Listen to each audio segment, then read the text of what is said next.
The sound cut through the fog just before dawn. A sharp cry. Wet, new, like lungs testing the air for the first time. She heard it before she opened her eyes. It didn't stop. She pulled on her coat without waking him, crossed the front room barefoot. The floor creaked. He stirred but didn't open his eyes. The cry got louder when she stepped outside. The old church doors loomed, still locked, but the sound came from the steps. She stopped at the top of them. A baby, wrapped in nothing but a torn grain sack. Mouth wide, fists curled, skin blotched from the cold. She dropped to her knees. Jesus. No note, no basket, just a baby on stone steps and the echo of his own voice. She reached for him. He jerked. "It's all right," she whispered. "I got you now." He weighed near nothing. She wrapped him in her coat and turned back toward the house. The church bell didn't ring. He was still asleep when she came in. She didn't speak, just laid the child on the quilt beside the stove and lit the fire up again. The baby's eyes darted. "I don't cry now. Just watch the ceiling." When she peeled back the sack, she saw it. His hand. Thin. Red. Swollen. And on the ring finger. Gold. An old man's ring. Too big for a child. Slide all the way to the base. She leaned closer. The name was carved clean, not engraved. Carved. As if dug in with a knife. Langston. She stood up hard. He didn't ask anything when he came to the stove. Just poured coffee, rubbed his eyes, then glanced down. "What's that?" "A baby." "No, I mean," she turned, "a baby. I was crying outside the church. I brought him in." He stared. "You're saying someone just left him?" "I'm saying I heard him." He didn't come closer. "We'll call the county," he said. "No, it's not our place." "The hell it isn't. This is the church. These are our steps." He set the cup down too hard. She didn't flinch. "Langston," she said. He froze. "What?" She pointed. "The ring. It's yours. That's not. It's carved with your family name." He didn't move, didn't blink. "Take it off him." "No, it doesn't belong to him." "Then who does it belong to?" "I don't know." She stepped toward him. "Don't lie to me, Nathaniel." "I ain't lying." She held up her hand. The baby didn't fuss. "You recognize it." He looked once, then turned away. "That's not mine." "It's your blood." He shook his head. "Some prank," he muttered. She scoffed. He turned on her. "What else would it be?" "I don't know. A ghost. A warning. A second chance." "You sound crazy." "No, I sound like a woman who woke to a crying baby wearing your family's ring." He picked up his coat. "Where are you going?" "To check the gate. See who's been creeping around." Nobody crept. They walked up boldly. He didn't answer, just slammed the door behind him. The baby blinked. She sat beside him. "You don't need to worry about him," she said. "He doesn't scare me." She pulled the sack away, layer by layer. The baby's skin was marked, not bruises, birthmarks, pale streaks up his arms, like roots. By mid-morning, the town had heard. The sheriff came by. Didn't step in. "Y'all take in a child." She met him at the door. "We did. Anybody claim him?" "Not yet. We'll need to send him down to the county." "No, sir." He lifted his hat. "Ain't your choice, really." She opened the door wider. "You want to come take him?" He looked past her. The baby lay by the fire, sleeping. "I just follow protocol." "Then follow it from the road." She closed the door before he could answer. That night, the baby wouldn't sleep. She held him close, walked circles in the front room. He didn't cry, just wouldn't shut his eyes. She whispered old hymns. Finally, he sighed. A low sound, not tired, more like something old letting go. She looked at the ring again, still on his finger. She didn't try to remove it. Not yet. She needed to know what else might come first. Outside, the bell rope swayed in the breeze, but the bell didn't ring. Inside, the baby dreamed without flinching, and the woman who once buried 2 stillborn boys laid beside him, wide awake. She placed the ring on the table between them. No cloth, no cushion, just wood, gold, and silence. He didn't sit. "You recognize it?" He didn't answer. "Nathaniel, it's a ring. It's your family's." He stayed standing, arms crossed, coat still on, boots wet from morning dew. "You think I carved that?" "I think you know where it came from." He shook his head. "I don't." You think someone just dropped a baby here, wearing that name, and it's all a coincidence? I think people got dark ideas of what a joke is. She didn't blink. That ain't a joke. He looked at the floor. She stepped closer. It's carved, not engraved, carved with a blade. By hand. He said nothing. Have you ever seen it before? No. You sure? Yes. She stepped between him and the door. Say your brother's name. He flinched. Say it. He exhaled hard. Levi. She didn't let go. Say it again. Levi. Have you ever told me how he died? You know how. I know what you told me. He moved past her. Sit down slowly. The wood groaned under his weight. His hands trembled on his knees. I was 8. She didn't sit. They said he drowned. At the mill pond. Did you see it happen? No. Did anyone? He didn't answer. I have never seen a grave. There isn't one. Why not? They never found him. She stared. Does that make sense to you? He rubbed his temple. He was there in the morning. Gone by afternoon. Daddy said he ran. The sheriff said he slipped. The pastor said God called him home. And what do you say? He looked at her. I say he was taken. By who? He looked down. Who, Nathaniel? By the church. She stood very still. You mean our church? I mean the one before us. The one built on fear and fire. Her voice was tight. You never said that. No one does. Why now? He looked at the ring. Because that baby wears his name. She sat down. Tell me the truth.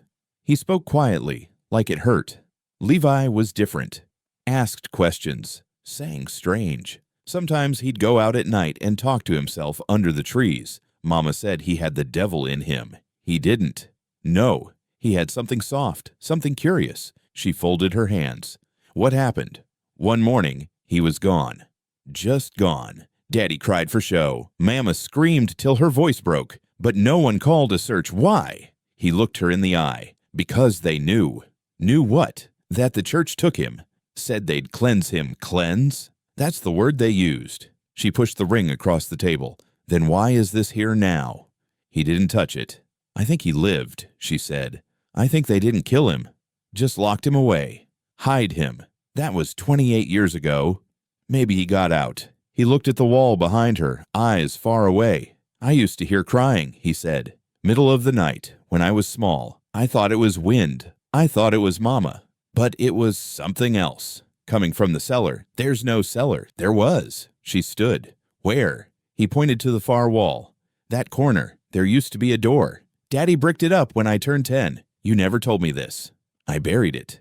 And now it's digging itself up. The baby stirred in the next room. A short breath. Then quiet again. She stepped over to the stove.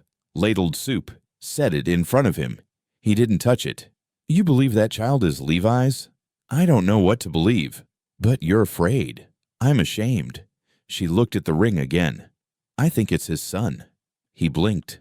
I think he found a way to speak. Through this baby, Nathaniel whispered, I don't want to be part of this. You already are. I didn't take him. I didn't cut his name into metal. I didn't leave that child on the steps. No, she said. But you stayed quiet. All these years, I was 8. You're 40 now. He looked like he might cry, but didn't. She walked to the corner he pointed to, laid her hand against the wall, cold brick, seam running vertical. I'll tear it down if I have to. Don't. I want to see what's beneath this house. Don't go digging. Then tell me what's buried. He didn't move. I deserve to know, she said. He nodded once. Then you better pray. Nothing answers back. She turned to go check the baby. Behind her, he stayed seated, staring at that patch of wall. And the ring between them never moved. She woke to the baby's hand twitching, not crying, not fussing, just slow, uncomfortable motion, like he was trying to shake something off. She lit the lamp and leaned in. The hand was red, puffy, swollen at the knuckles. The ring had sunk into his skin. She tried to slide it off gently. It didn't budge. His fingers curled tighter. She whispered, It's hurting you, baby. The gold was dark, dulled by age, dirt packed into the grooves, edges sharp, like it wasn't made for soft hands. She reached for a cloth and warm water, dipped it, held his hand steady. He didn't flinch, but his eyes opened, not in pain, but calm, watching her. "It's all right," she whispered. "I'm not letting it stay." She rocked him gently with one hand and eased the ring back with the other. It scraped the skin. He winced. A single tear slid down, but he didn't cry. The ring gave way, slid loose, coated with a thread of blood. She wrapped his hand, kissed his fingers, then turned the ring in her palm. At first, just the same carved name. Langston was still visible along the outside, but inside, deeper in the worn gold, something else, cruder, rushed. She brought the lamp closer. Not a name, a date. October 17th, 1996. She didn't breathe for a second. She rubbed it clean with her sleeve, just to be sure. The numbers didn't change. 96? She whispered. That's the year they said Levi drowned. She stood and stepped into the kitchen. Nathaniel was already there, sitting at the table, awake, coat on, hands clasped. She placed the ring in front of him. He stared at it. "It didn't fit," she said. "Cut him bad." He nodded. "Look inside." He didn't move. "Now." He turned it over. His brow creased. "I remember that date," he said. "You should." "I asked Daddy what day it was." He slapped me. "Said we don't mark what God takes." She sat across from him. "It's not just Levi's name. It's the day they erased him." He didn't look up. "How deep do you think this goes?" she asked. "I don't want to find out." "Are you afraid?" "I should be." He pushed the ring back toward her. "Then why put the date inside?" she asked. "Who was that for?" He said nothing. "Somebody wanted this to be remembered." "I think somebody already did." She folded her arms. "You know who carved it?" He paused. "Maybe Levi himself. You said he was 10. Have you ever met a child who wanted to be forgotten?" She picked up the ring again, turned it in her fingers. This wasn't made to honor. It was made to haunt. He leaned back, eyes heavy. "I used to wake to scratching sounds under the floor, like metal on stone." She froze. "Where?" "Right under the bed." "You tell anyone?" "No." "Why not?" "Because they said Levi was in heaven. And if I heard him, it meant I was hearing wrong." She shook her head. "That's what they did," he said. "Made you think doubt was the sin." She looked back toward the room where the baby slept. "You think he's from there?" "I think he's a reminder." "Of what?" "That we let someone go."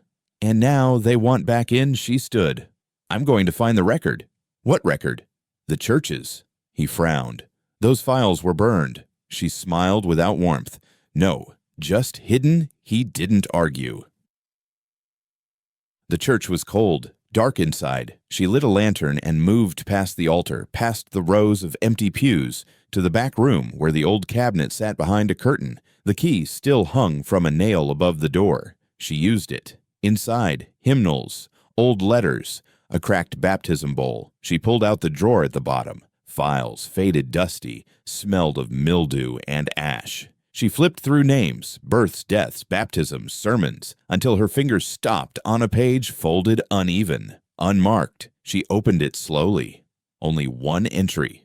October 17th, 1996. The child surrendered. No return. Sealed in his light. She read it twice. No name, no parents. Just that date. Sealed. She folded the page and slipped it into her coat. When she turned, the baby was sitting on the floor behind her. She hadn't brought him. He stared at her. Not crying, not smiling, just still. "How did you—" She stopped. His hand was unwrapped. No wound, no mark where the ring had been. But her palm, the one that held the ring, burned. She looked down, a faint imprint in her skin. The same date, burned in pale red. The lamp flickered. She picked up the baby, held him close. His chest rose slowly, steady, and in her ear, she thought she heard a voice she didn't recognize whisper, "He marked you too." She didn't look back. She didn't stay. She carried him home, her heart loud in her chest, the ring cold in her pocket, and the church doors closing behind her without a sound. They started knocking at sunrise. First, the butcher's wife, then the man who ran the feed store, then 3 women from the quilting circle who never spoke more than a nod before today. Each one brought something, a blanket, a name suggestion, a jar of milk. Each one left asking the same thing. "When's the baptism?" She answered the same way every time. Not yet. They didn't like that. By noon, the sheriff came. Folks are uneasy, he said, hat in his hand. A child shows up on sacred ground, and we don't even give him to the Lord? He's not ready. The sheriff nodded slowly. Ready or not, he's got to be claimed. She didn't move from the doorway. Claimed by who? By someone, he said. This town doesn't like orphans with no name. It doesn't sit right with people. She looked past him at the square where old men smoked and watched. He ain't a stray dog. No, ma'am.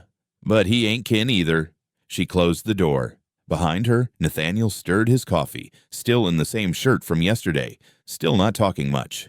They want to see water poured, he said. They want to see him washed. He looked at her. That's the same thing.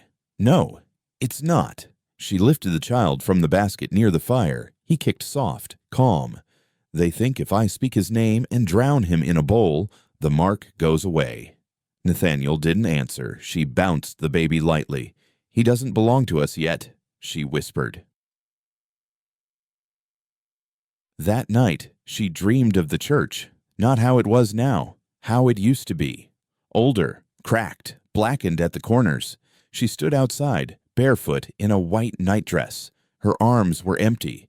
Inside, flames moved like breath.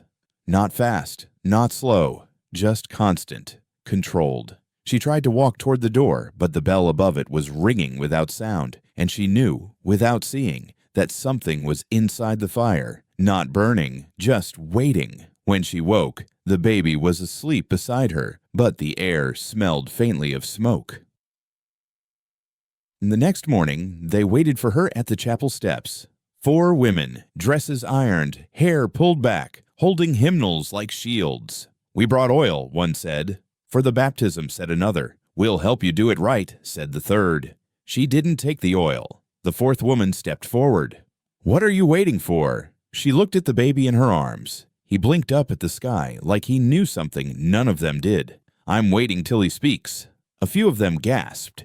You don't wait for a baby to speak. The first one said. She turned to go back inside. Then don't wait on me. That afternoon, the reverend from 3 counties sent a letter in careful handwriting. You're holding something not meant for the earth. Give him to the water or bury the name before it spreads. She crumpled it, burned it on the stove. Nathaniel came into the room while she was rocking the baby. You know they'll force it soon. Let them try. They'll bring the deacons. I'll lock the doors. He leaned on the wall. Why are you stalling? He asked. Because he's not ready. Or because you're scared, she looked up. Wouldn't you be? He didn't answer. She held the baby higher, kissed the soft patch above his ear. I feel like he's waiting for something, she said. Like he's not done becoming yet. Nathaniel stared at the ring she now wore on a chain around her neck. I dreamed of the church last night, he said. She looked at him. It was burning. Her breath caught. I was inside, he said. Couldn't get out. But it didn't hurt. I just kept hearing someone whisper a name I didn't recognize. She didn't speak. I woke up and said it out loud, wrote it down. But when I looked again, it was gone. She whispered, Me too. They both sat in silence. That evening, the wind howled through the chapel rafters. She walked in holding the baby and a bowl of warm water. Not for baptism, for comfort. She set it on the altar and dipped a cloth, wiped the baby's feet, his fingers behind his ears. You don't need saving, she whispered. You just need someone to see you. She sat on the front pew, the child asleep in her arms, and for the first time since his arrival, she sang. Not a hymn, something older, wordless. The sound echoed in the chapel like it had been waiting years to be sung again. Behind her, the bell rope swayed without wind. And outside, the townsfolk watched the steeple with tight jaws, folded arms, and eyes that didn't blink. Inside, she didn't baptize him. She named him with silence, with songs. With every breath she took beside his sleeping body. She didn't pour the water. She waited for the fire. The casket dropped with a dull thud. Wet dirt, hollow sound. No choir, no scripture. Just the thump and the wind.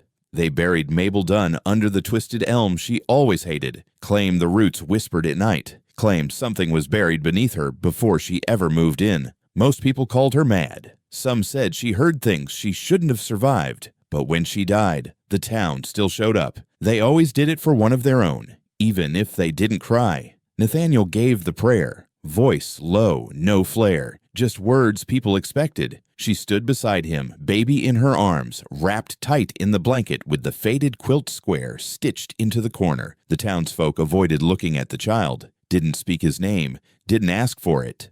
I didn't need to. They all saw the ring around her neck. I knew what it meant, knew what it reminded them of. The shovel passed between hands. Dirt hit the casket one scoop at a time. Some flinched, most didn't. But when she looked up toward the tree line, she froze. A woman stood between the pines, tall, still, shoulders squared like stone. Her hair was long, gray, braided down her chest, hands at her sides, palms open. She wasn't part of the funeral, wasn't part of town, but she was watching. Not the grave, not the preacher, the baby. She held him tighter. Nathaniel noticed her breath hitch. What is it? Tree line. He followed her gaze. Do you know her? No. But the woman knew them. When the last clod of dirt fell and the shovel stuck upright in the mound, the woman stepped forward. Slow, calm, no fear in her walk. She stopped 10 feet from the crowd. Some stepped back. She spoke without raising her voice. He's back. Everyone stilled. She didn't blink, just looked at the baby like he was something she'd buried once and never expected to see again. Then she turned and disappeared back into the woods. Nobody followed. Later, at the house, she rocked the baby by the fire while Nathaniel stood at the window, still watching for movement. Was she part of Mabel's family? No, he said. Mabel didn't have any. You sure? She buried her parents. Never had children, no siblings that stuck. Then who the hell was that? He turned. She said, he's back. She nodded. She didn't say, who's the baby? Or what's his name? She didn't ask.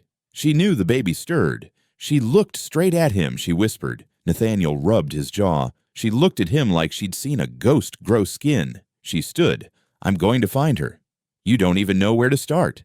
Then I'll start in the woods. He blocked the door. You can't take the child out there. She didn't look afraid. Something out there remembers him.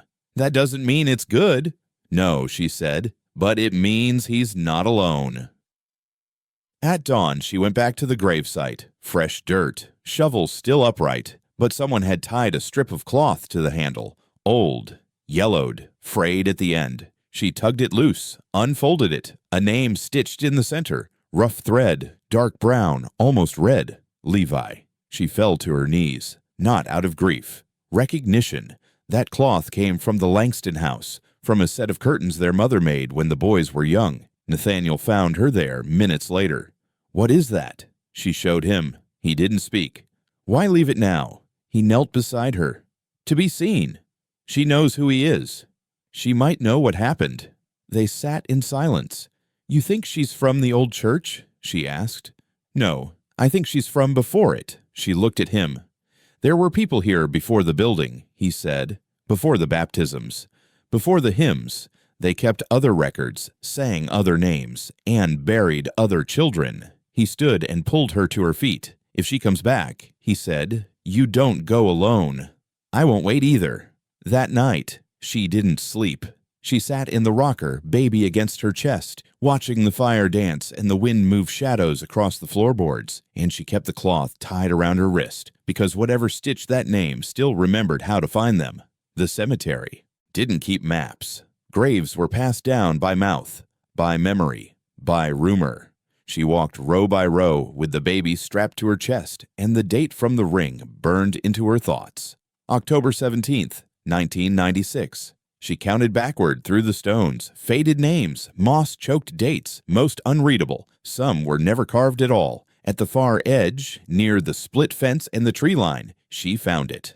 The headstone was small, tilted, wrong last name, but the date etched beneath read exactly what the ring had whispered. October 17th, 1996. She knelt. That's you, isn't it? She whispered to the baby. He stayed quiet, breathing soft. She pulled a tarp and rusted shovel from the wagon. Nathaniel hadn't come. She hadn't asked. She dug through rock, root, and soil. Sweat soaked her collar. Nails broke. Blood from her palms smeared the handle. No one came to stop her. By the time she struck the coffin lid, the sun was dipping low and the baby had fallen asleep against her ribs. She cleared the rest with her hands. Cold, splintered wood. She whispered a prayer, not from the book, but the one her grandmother taught her, the one they never said out loud. Then she pried it open. No smell, nobody, just a layer of fine ash and a quilt, folded neat. Her breath caught, not because it was there, but because she recognized it. Faded blue squares, crooked stitching, a tear near the corner where Levi had tugged too hard once. She'd seen it in old photos Nathaniel never wanted to look at. She reached in with trembling fingers, lifted the quilt. No bones, no cloth, no hair, nothing of flesh. Just heat, like something had been burning a long time and hadn't finished. She turned the lid over, carved on the inside in small, careful letters. "Cleanse him before he speaks." She staggered back. The baby stirred against her. She whispered, "No, no, no." The phrase, the cadence, that was the prayer. The one Nathaniel used to say in the pulpit before he changed the liturgy. Before he got quiet, she laid the quilt beside her and stared into the empty box. "How long were you down there?" she asked softly. The wind answered first, a soft moan through the elm. Then the baby. He didn't cry. He just opened his mouth and whispered the word. Again. She staggered to her feet. "Who taught you that?" The baby looked up at her. Not blank, not vacant, knowing. She wrapped the quilt tight around him, shoved the coffin shut, covered it fast, shaking hands, rushed dirt. The hole filled like it didn't want to stay open long. When she stood, the air was thicker. She scanned the trees. That tall woman, the one from the funeral, stood just past the fence, still, watching. Same braid, same dress, same calm. She didn't speak, just raised her hand, palm open, then slowly pointed to the quilt, then to the baby, then vanished into the trees. She didn't chase. She couldn't. The baby pressed his face to her neck. Hot breath, too hot. She touched his cheek. No fever, but something inside him was burning. She hurried home. Nathaniel stood on the porch when she arrived. "You took him out there." She shoved past him. "Where'd you go?" "To the grave." "There's nothing there." "Exactly." He followed her into the house. "You dug it." "I had to." "And?" "Nobody. No bones. Just ash." He didn't speak. She pulled the quilt from around the baby and laid it on the table. His face changed. "That's—" "Yes." He touched the frayed edge. "I remember this." "Then you know." He nodded slowly. She pointed to the lid of the coffin. "Your prayer," she said. "It was written there." His voice broke. "I didn't know they carved it." "But you said it." "I was told to." "Told by who?" "The ones who kept the door locked." She stepped closer. "You think Levi ever left that box?" He shook his head. "I think he never had a body to leave with." Her voice cracked. "Then what's this?" She held up the baby's hand. Small. Pink. Alive. "I don't know," he whispered. "But I think he remembers." She laid the child in the cradle and wrapped the quilt around his legs. He said again. Nathaniel looked like he might collapse. She reached for his hand. "We have to find her." "Who?" "The woman in the woods." He closed his eyes. "I think she's the only one who didn't forget." She kissed the baby's head. "We're not letting them bury him a second time." Nathaniel nodded. Outside, the wind picked up. Inside, the ash from her boots trailed across the floor, like someone had walked through a fire and come back with nothing but memory. She reached for the doorknob. It didn't turn. Not stuck. Locked. She knocked once. Loud. On purpose. Inside, nothing moved. She knocked again. Nathaniel. No answer. She shifted the baby on her hip. He'd been quiet all morning, warm but not crying. Just breathing, like sleep. Couldn't decide whether to stay or leave. She pounded harder. Nathaniel opened the door. Footsteps inside. Slow. Hesitant. Then the door cracked open. Chains still latched. He didn't meet her eyes. "You changed the lock." "I had to." "Why?" He glanced behind him. Shadows moved on the floor. "The house feels wrong." "Because you left it empty." No, he whispered, because he's still inside. She stepped back. Are you saying the baby's evil now? I'm saying something that followed him in. She stared at him like she didn't recognize the shape of his face anymore. Let me in. I can't. I live here. Not with him. She pulled the quilt tighter around the child. You're scared. I'm protecting this place. She shook her head. You're protecting yourself. He didn't answer. I buried your brother's grave with my own hands, she hissed. Found his quilt. Held his child. You're the one who's hiding. Nathaniel's voice cracked. I feel it when he breathes. You think he wants to hurt you? I think he remembers things I've spent my whole life trying to forget. She stepped forward, the chain held tight. He's a baby. No, he's not. They stared through the crack between them. Then she turned without a word and walked down the steps. She didn't go to town, didn't go to the sheriff or the reverend or the old quilting women who liked to stare without helping. She went to church, not to pray, to sleep. The baby pressed close against her chest. She wrapped the quilt tight, stepped through the doors, and let them shut behind her. No one was there. No one ever was at night. She laid him in the pew across the front row and curled beside him, one hand resting on his chest. She didn't light candles, didn't whisper psalms. Only the wind moved, and the rope from the bell swayed gently, without sound. She dreamed of wood, of beams cracking, of bells swinging high above her head, enormous, weightless, but silent. Always silent. She stood in the belfry barefoot, her hands tied in front of her with red thread. The child floated in a basin behind her, calm, still. The town stood below, all looking up, but their eyes were sewn shut. The woman from the woods was there too, watching from the tree line. She didn't speak. She just raised one hand and made a motion like ringing a bell, but the bell never rang. She woke to the cold light, early, pale blue through the stained glass. The baby still slept.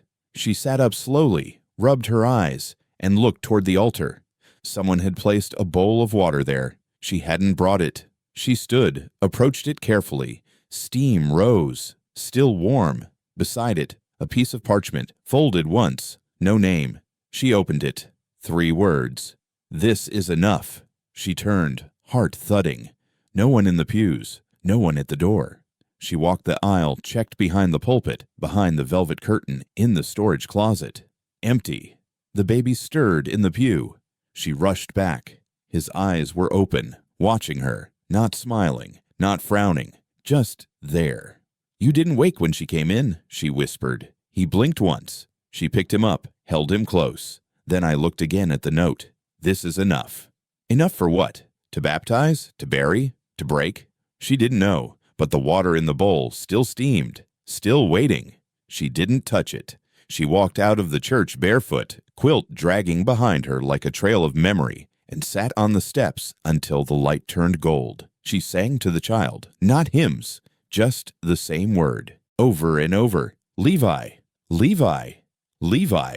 Inside, the bell rope didn't move. Not that morning, not ever. And when Nathaniel finally came looking, hours later, holding keys and shame and words too late to fix anything, she didn't stand. She just looked at him, the baby in her arms, and said, You locked your brother out once. I won't do it again. She saw the woman again at dusk, same place, same stillness, at the edge of the trees where the graveyard sloped down. The braid hung long across her chest, gray glinting silver in the last light. This time the woman didn't watch in silence. She walked forward, boots soft against the grass, and stopped a few feet from the church steps. You kept him, she said. Her voice was steady, deep, not kind, not cruel. I didn't leave him, she answered, rocking the baby on her shoulder. The woman studied the quilt, the way it wrapped him, the faint shimmer of the ring around her neck. I've seen that before. She clutched it tighter. Where? The woman didn't answer. She pulled something from her coat, a faded photograph, edges cracked, corners bent. She held it out with both hands. A boy stared back, 10, maybe 11, dark hair, narrow shoulders. On his finger, the ring, too big even then, but gleaming.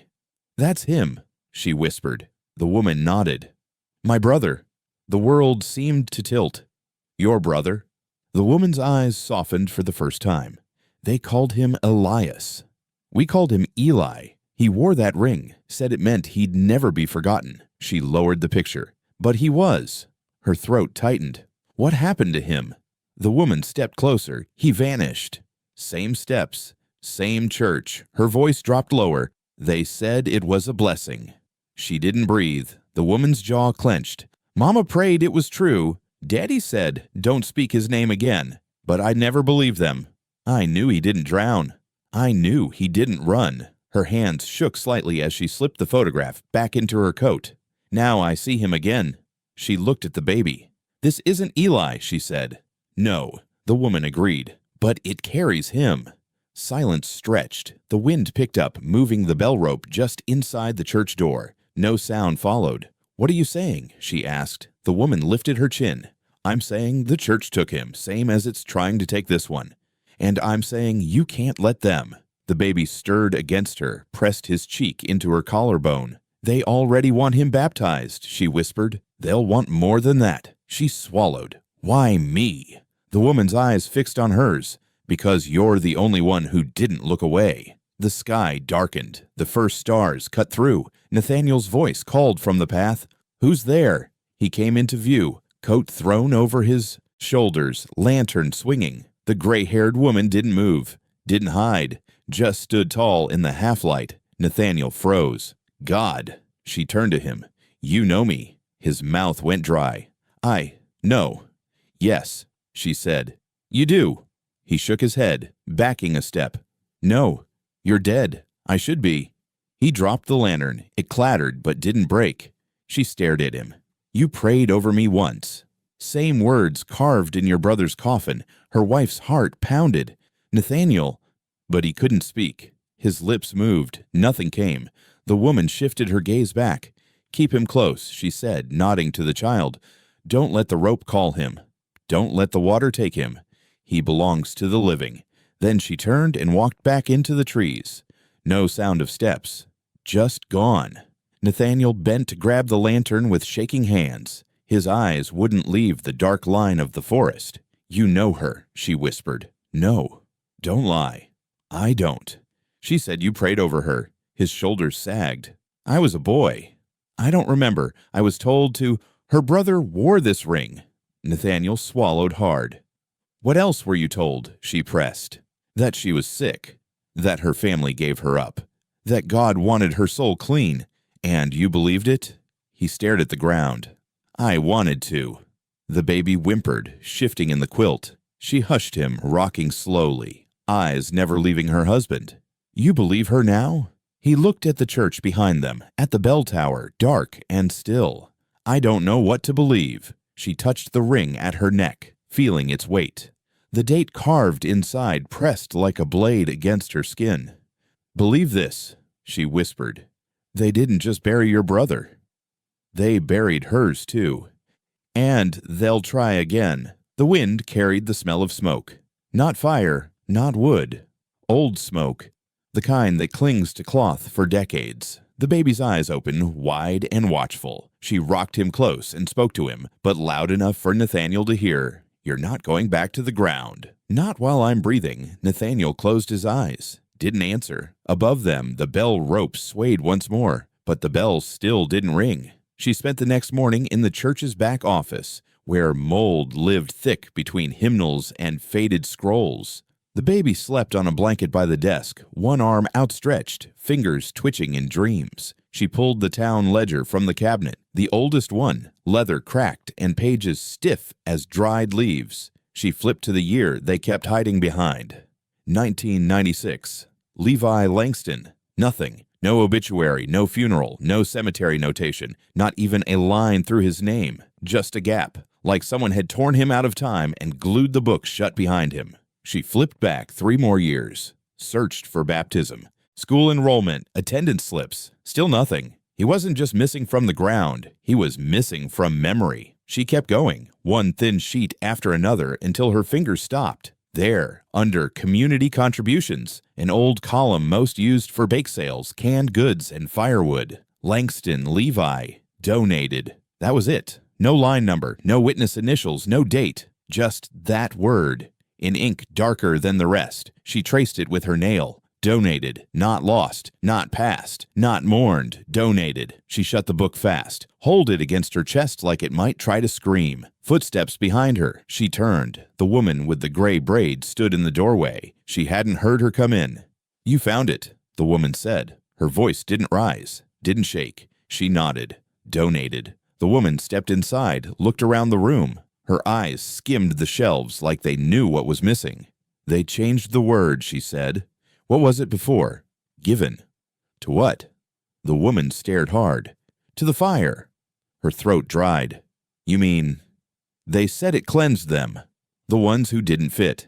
Said the smoke carried their names to heaven so they couldn't be used against the town." She staggered back, the ledger still clutched tight. "You're saying they burned him. I'm saying they offered him. And the ones before him. And the ones after the baby stirred on the floor.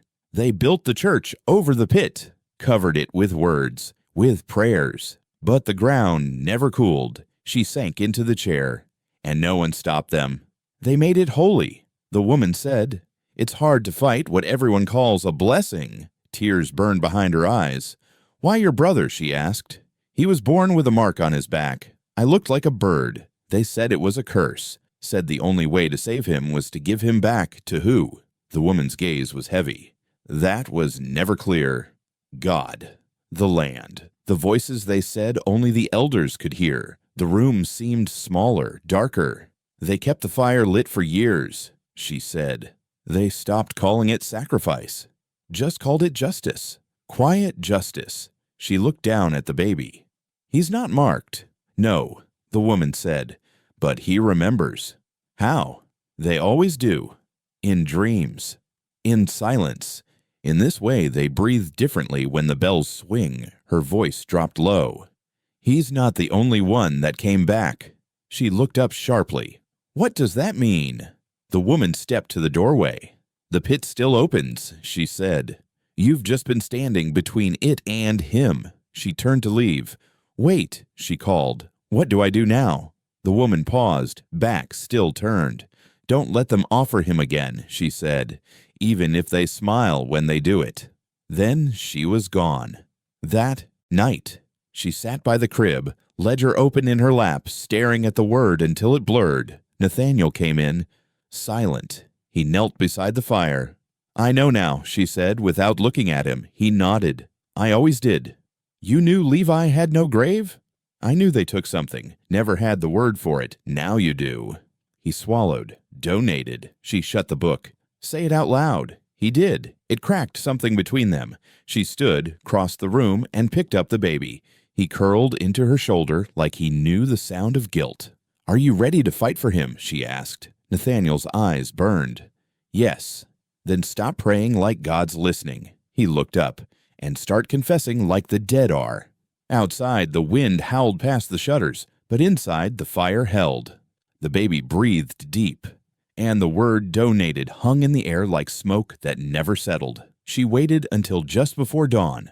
No witnesses, no choir, no white lace or names embroidered on cloth. Just her, the baby, and the silence that pressed against the chapel walls like a held breath. She filled the basin with warm water from the kettle, carried it with both hands to the altar. It steamed gently in the morning chill, catching the candlelight just right. The baby lay swaddled in the quilt on the front pew. He watched her, wide-eyed, calm. She lit 2 candles, one on each side of the bowl. "Not for tradition," she whispered, "for protection." She placed a hand on the basin. It trembled, not from her, from underneath. She blinked, touched the side again. Still. She looked at the baby. "We don't have to do it the old way," she said. "Just need to give you something of this earth. Something real, something you can grow up holding." He didn't blink. She stepped toward him, lifted him gently, held him against her shoulder. "This won't hurt," she whispered. "It's just water." She walked back to the basin, then the candles flickered. The left one flared blue. The right one shrank to a pin of light. She froze. The basin hissed. Steam rose thicker now. She leaned in. The water was boiling, not bubbling gently, rolling. She stepped back, clutching the child. The heat singed her cheeks. The candles flared again, both now blue. She turned to leave. Then the baby made a sound. Not a cry. Not a coo. A word. Clear. Soft. Nathaniel. She stopped cold. She turned to him. His mouth closed. His eyes are still on the water. She whispered, "What did you say?" He blinked. The air turned heavy, pressing down on her shoulders. "Say it again," she breathed. Nothing, but she heard it again. Not from him, from somewhere in the room. "Nathaniel." It echoed, faint, as if from the walls themselves. She backed away from the altar. The basin boiled harder. The water turned dark. Not black, not red, but something in between.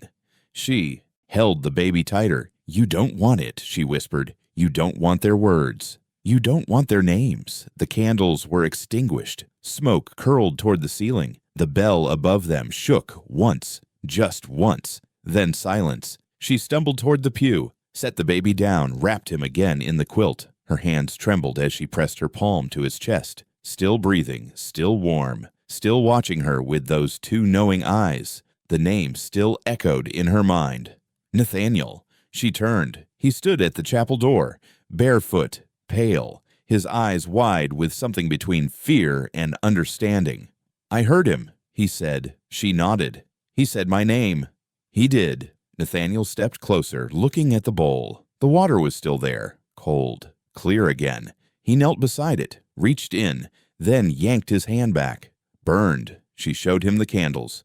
"They turned blue." He shook his head. "That's not water." "Then what is it?" He didn't answer. She lifted the baby again, holding him protectively against her chest. "He doesn't want it," she said. "No," Nathaniel said quietly, "but something else does." They stood together in the flickering dark, basin between them, candles still smoking. Nathaniel looked at the child. "He said my name." "Yes." "You think it was a warning?" "I think it was a memory." He turned back to the altar. "Maybe it was both." They didn't try again. They walked out of the chapel just as the sun broke the ridge, and for the first time in days, no wind stirred the bell rope. The baby didn't look back, but the water in the basin steamed once more, alone, and a faint whisper rose through the stillness. A third time. Nathaniel. The chapel doors opened at dusk. No wind, no footsteps, just the quiet creak of old hinges, and a boy standing in the doorway like he'd always known how to find his way back. She looked up from the pew. The baby stirred in her arms but didn't wake. Nathaniel stood near the altar, stiff, pale. The boy stepped forward, 12, maybe 13, tall for his age, jacket hanging off his shoulders like it used to belong to someone older. His boots were too big, but his eyes, God, his eyes were exactly the same. Gray, unmoving, not surprised. Same eyes as the baby, same quiet storm. She stood. "Who are you?" He didn't answer. His gaze slid past her, past the basin, past the sleeping child, and landed on Nathaniel. The room went still. The boy took another step. Nathaniel took one back. "You remember me?" the boy asked. His voice was steady, clear, not a whisper, not a threat. Nathaniel swallowed. "No, I don't." The boy looked down at the floor, then back up. "Then where's the room you kept me in?" Silence dropped like a curtain. Nathaniel's lips parted, but no words came. The boy didn't blink. "It's still here, isn't it?" Nathaniel turned to the wall beside the pulpit. Not the altar, not the door. The wall. The one she'd seen him glance at in sleep. The one he stood near but never touched. "There's nothing behind it," Nathaniel said quickly. "You sure?" the boy asked. His voice didn't rise. It didn't have to. "I was a child," Nathaniel muttered. "I didn't know what they were doing." "You didn't stop them either." Nathaniel shut his eyes. The boy stepped closer. "You prayed over me. Every Sunday, same words, same rhythm, like you believed they could keep me quiet." She clutched the baby tighter. "Stop," she said softly. The boy turned to her. And, just like that, the tension cracked. She saw it then. Not a threat. A wound. Deep. Old. Still open. He looked down at the baby in her arms. "That's the door," he said. "That's the way I got out." She stepped back. "What do you mean?"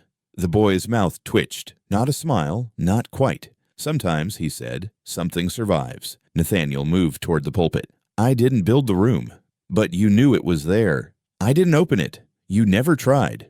Nathaniel flinched. I remembered the hymn you used to hum when you locked it, the boy said. 3 notes, always the same. Nathaniel's voice cracked.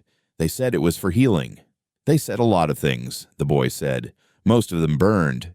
The baby shifted in her arms. She pulled him close. You know his name? She asked the boy. He didn't answer. She stepped forward. You knew the ring. He nodded once. It was mine before they gave it to Levi. She froze. You're saying you're not Levi? I was what they made from what was left of him. She stared. Nathaniel whispered, Then what are you now? The boy looked at the baby. I'm whatever survived the fire. She sat slowly on the pew. Why come back? The boy's eyes darkened. Because the fire's not out. She glanced at the wall. You know what's behind it? He nodded. Ash, rope, nails, what they called a blessing, and Nathaniel finally turned, laid a shaking hand on the wall. I was 8, he said. You were breathing, the boy replied. That was enough. The chapel felt too small. The candles flickered even though there was no wind. The baby blinked awake. No sound, just watching. The boy walked to him. Nathaniel moved between them. Don't. I'm not here to hurt him, the boy said. He lowered himself, knelt near the quilt. The baby reached toward him. He didn't pull back. They stared at each other, 2 versions of the same scar, the same eyes. The boy whispered something too soft to hear. The baby closed his eyes again. She asked, What did you say? The boy stood. He remembers more than I ever could. Nathaniel asked, Is he like you? The boy turned. He's more. Silence again. She stood. Then we dig the room out. Nathaniel didn't speak. She crossed the floor, placed the baby back in the pew, and walked toward the far wall. The boy followed. I remember the hinges, he said. They didn't squeak. Nathaniel joined them reluctantly. He pressed his ear to the plaster, knocked once. Hollow. She picked up the fire poker, jammed it under the trim. The wood cracked. A panel shifted. Dust choked the air. Behind the wall, a space. A narrow doorway, stairs descending. No light, no sound. Just cold. She stepped back. The boy looked at her. It's still breathing. She gripped the poker tighter. I'm done leaving rooms sealed. Nathaniel touched the frame. I can't go down there. You already did, the boy said. They stood at the edge of the dark together, and for the first time, no one moved. Not even the bell rope. Not yet. It started with him dragging the furniture out, chair by chair, table, his father's desk, the couch where his mother used to pray. He didn't say a word. She watched from the chapel steps, baby on her hip, the boy standing beside her. He stacked everything in the yard like a pyre. Neat, careful, as if he wanted it to hurt, in order. She stepped forward once. You sure? He didn't look up. It was never ours. The boy didn't speak, just watched the house like it owed him breath. By sundown, the house was hollow. Nothing left but walls and heat trapped in the wood. Nathaniel stepped onto the porch, held the match, paused. I kept quiet, he said, but I heard him every night. Behind the wall, behind the sermons. The boy nodded once. We all did. Nathaniel lit the match. It caught on fast, too fast. The house wanted to burn. The flame crawled up the porch posts, swallowed the doorway, kissed the window glass until it cracked. No one screamed. No one cried. The fire wasn't raging. It was released. She pressed the baby close. The boy stepped forward, took something from his pocket. The ring. It glinted once in the firelight. He looked at her. This doesn't belong to anyone anymore. She reached out, took it from his palm. It was cold. She turned to the chapel. I walked slowly to the front steps, sat beside the stone where the baby had been found all those days ago. She dug with her hand, just enough, and buried the ring. Deep. No prayers, no blessing. Just earth closing over something that should have never passed hands. She stood, wiped her palm clean. The flames lit the whole field now. Neighbors gathered in silence at the edge of the road. No one tried to stop it. They knew. Nathaniel stepped away from the burning porch. His coat hung off him like wet paper. His eyes shone, but no tears fell. He walked to her. I don't want it anymore. She touched his arm. You don't have to. The boy watched the last beam fall, crack through the air like a final word spoken too late. Will it come back? He asked. She looked down at the baby. He was asleep again, safe in the quilt. If it does, she said, we won't be quiet this time. Nathaniel looked at the church. "It's not the fire we feared," he said. "It was who we let tend to." They went inside together. The boy laid down on the pew, head resting where the candlelight hit the wood just right. The baby curled in the crook of his arm. She pulled the quilt over both of them. The church was warm, no smoke, no ash. Just breathe. Just quiet. Nathaniel lit one candle, and then, for the first time in years, pulled the bell rope. It rang. Low, steady, and nothing burned. She found footprints in the ash the next morning. Not theirs. Not boots. Smaller. Bare. Leading from the burned frame of the house to the back of the chapel, where the grass never grew quite right, where the ground always stayed soft, even in drought. She crouched down, touched the indentations with her fingertips. Still warm. Inside the chapel, the boy and the baby still slept, tucked together like mirror images of something too deep to name. Nathaniel sat in the front pew, head bowed, not praying, just watching. She didn't call out. I didn't need to. The feeling had already returned, that pressure in the ribs, that quiet humming under the floorboards. She stepped into the chapel. "The fire's out," she said, "but something's still moving." Nathaniel looked up. "I heard it too," he whispered. "Last night, beneath the pews. It sounds like breathing, but backwards." She nodded. "The ground's still hot." The boy stirred, opened his eyes, looked toward the back wall. "They never left," he said. She sat beside him. "Who?" He sat up. "The ones they burned." Nathaniel stood. "I thought it ended with the fire." The boy shook his head. "They were never in the house. That was just the memory of it. The fire wasn't the lock. It was the smoke." The baby reached up, touched the boy's face. He smiled, faint, then looked toward the floorboards. "It's below us." Nathaniel whispered, "The pit?" The boy nodded. "Not a hole. Not anymore." It stretched, took root. She stood. "We dig again." The boy looked at the baby. "No. We listen first." The bell above them creaked once. Didn't ring. She led them to the back wall, past the pulpit, to where the wall had been cracked open days before, where the door to the buried room still waited, black and unmoving. The boy stepped forward, knelt, pressed his ear to the floor. A long silence. Then, "They're humming." She frowned. "Who?" "The ones given." "The ones forgotten." Nathaniel leaned against the doorframe. "What do they want?" The boy stood. "They want names." She stepped closer. "Do they want to be remembered?" "No," he said. "They want to be returned." That word landed like cold iron. Nathaniel whispered, "We don't know how." The boy reached into his coat, pulled out another scrap of cloth, this one newer, but with the same stitching. Another name. A girl. He handed it to her. She was 6. They said she'd been born with the devil's breath. She stared at the fabric. "How many more?" "Dozens," he said. "Maybe more." Nathaniel turned to the altar. "This place was never holy," he said.